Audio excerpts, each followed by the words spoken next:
তোমার মনে সন্তানের জন্য কত রকম কু ডাকে।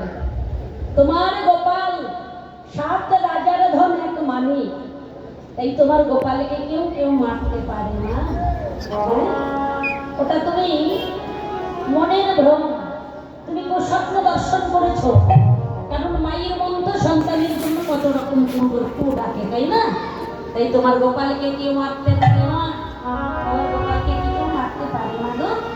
তাই এমন ভাবে আজ মা বলছে তোরা গোঠে যা। শ্রীরাম বলছে মা গো আমরা ভাই কানাইকে গোঠে নিয়ে যাই বটে, যাই বটে, কিন্তু ভাই কানাই কিছু করে না, কিছু করে না।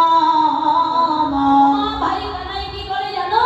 ওই বৃক্ষ তলে বসে বসে মা কি করে জানো? বলে মুরলি বাজাই মা, মুরলি বাজাই মা, মুরলি বাজাই মা। বৃক্ষ তলে বসে বসে মুরলি বাজাই মা, বৃক্ষ তলে বসে বসে মুরলি বাজাই মা, বৃক্ষ তলে বসে বসে মুরলি বাজাই মা। জয় রাধে শ্রী রাধে। বৃক্ষ তলে বসে বসে, বৃক্ষ তলে বসে বসে, বৃক্ষ তলে বসে বসে, বৃক্ষ তলে বসে বসে মুরলি বাজাই মা, মুরলি বাজাই মা। তোমার গোপালে যখন বৃক্ষ তলে বসে বসে মুরলি বাজাই, তখন কত রকম দিব্যমূর্তি লোকে এসে ভাই কানাইকে দর্শন করে, দর্শন করে।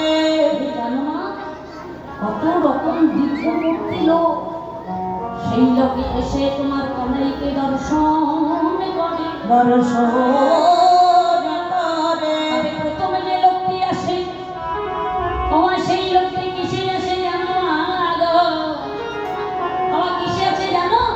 তবে আমি বলছি শোনো, যে সেই লোকটি কিসে আসে? ও হংসের পদে চড়ি,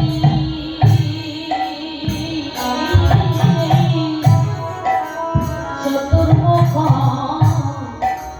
মন্ত্র পড়ি ওগো মা গো।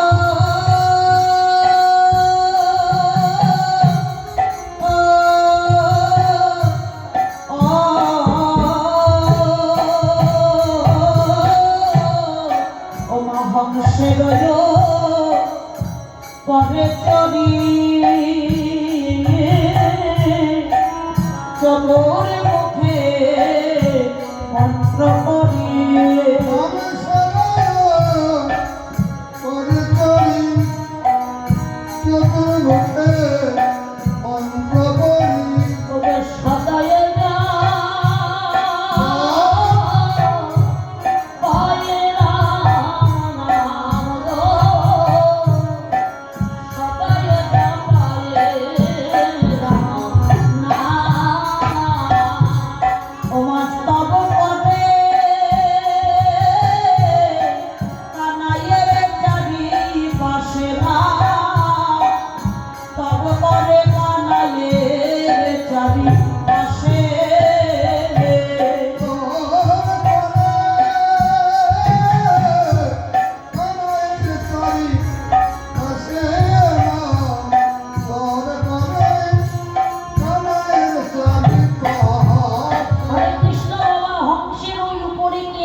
ব্রহ্মা। ব্রহ্মার কটি বদন?